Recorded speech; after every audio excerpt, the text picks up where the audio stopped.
In preparation for this, I had a look at all your YouTube videos, and it was funny because I had already seen most of them. They were showing on my screen as like I've already viewed these sort of things. So it was cool to jump back and now that I'm talking to you. But you are a wild man.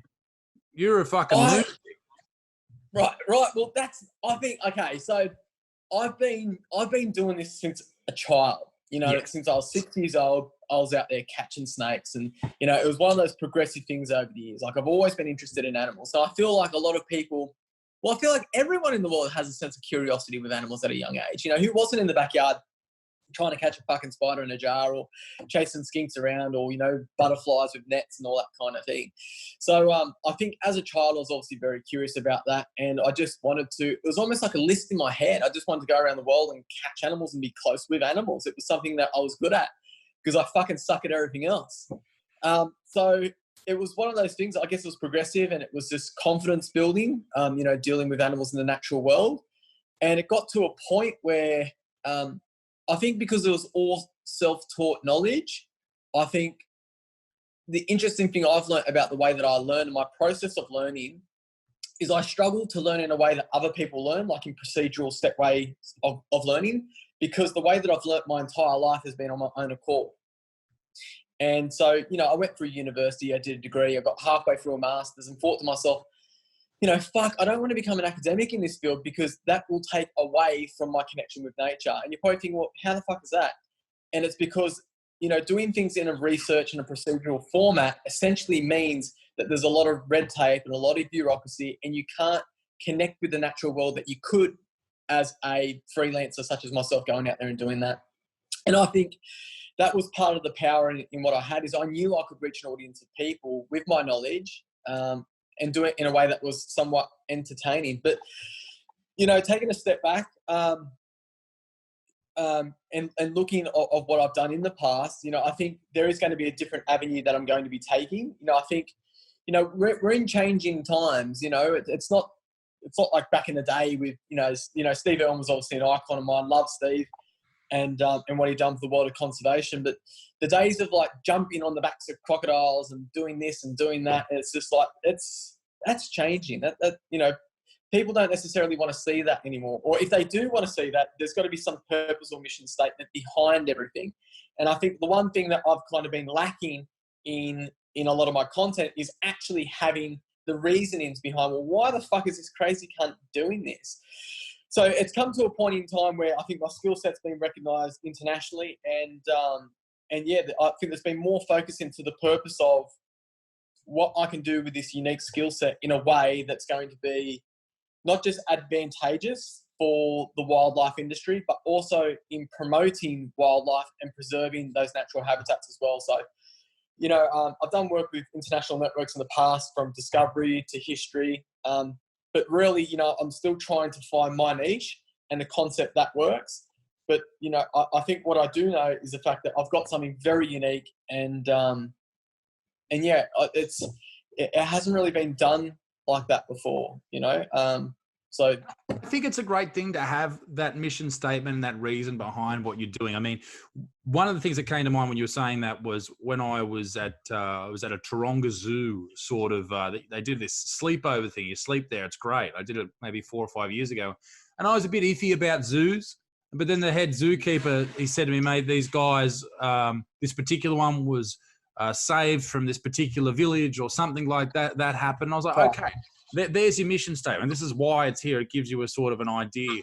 But I also think that there's nothing wrong with what you do particularly. I mean, one of the things that I found was the first thing that I wrote down, regardless, I didn't even write your name down first. This is how excited I was about seeing this fucking footage, was you finding a coconut and then not being able to open that coconut.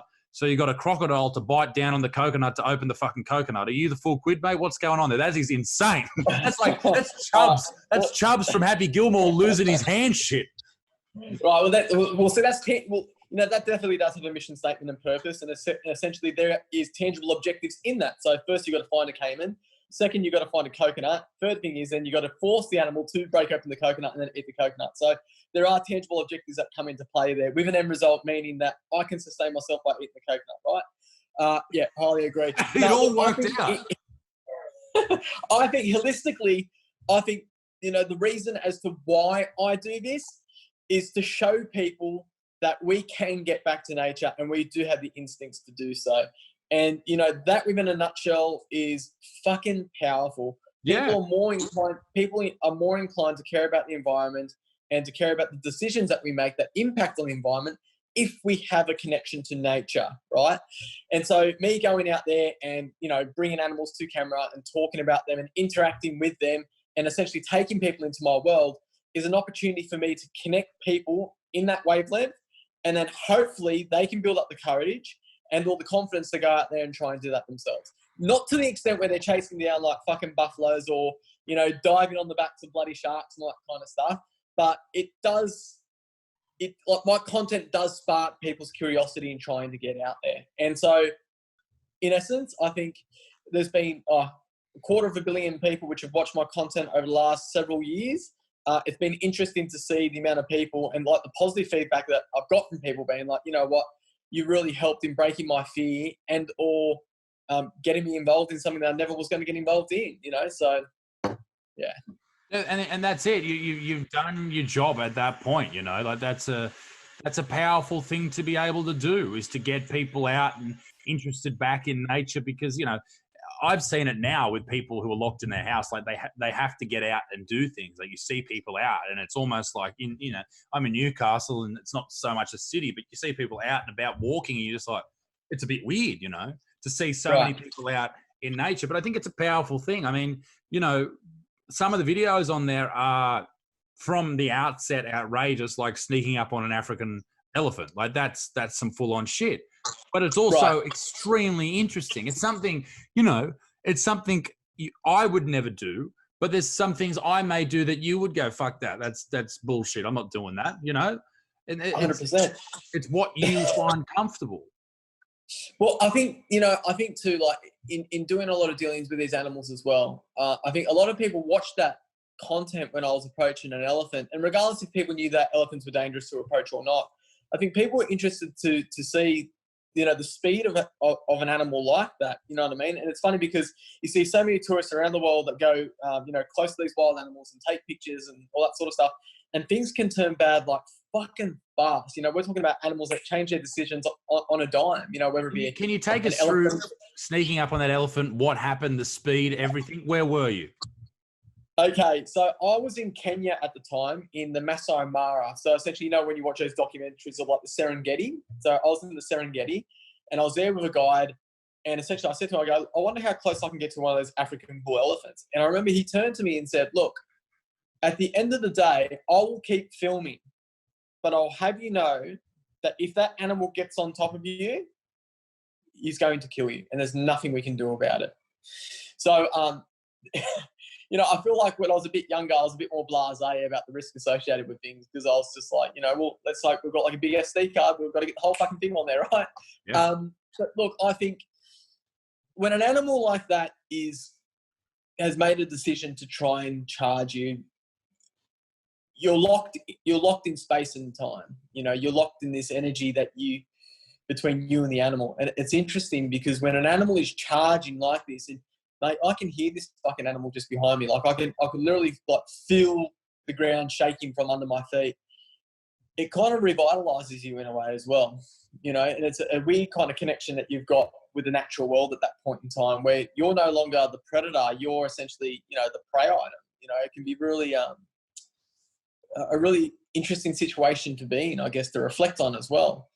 But, I think a lot of the experiences that a take home for me and ones I talk about are the ones that, happen on a passive wavelength as well. So, when I'm not disturbing the animal, but I'm sitting back and watching. And it's amazing, like if you go into nature and you can be somewhat,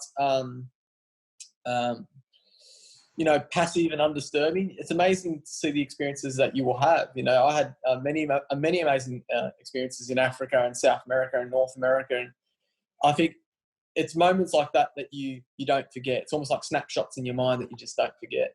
Arnhem Land, I just did a trek across Arnhem Land, and, I filmed the entire journey. I'm working with a production company at the moment, which is put the whole thing together as a series. But, there were moments in time where a lot of people watch the content that I produce, and to be honest, that's probably less than 5% of my experience is actually out there in nature, you know, or probably even less than that. And I know the same would go for Adam as well when he does his hunting, you know.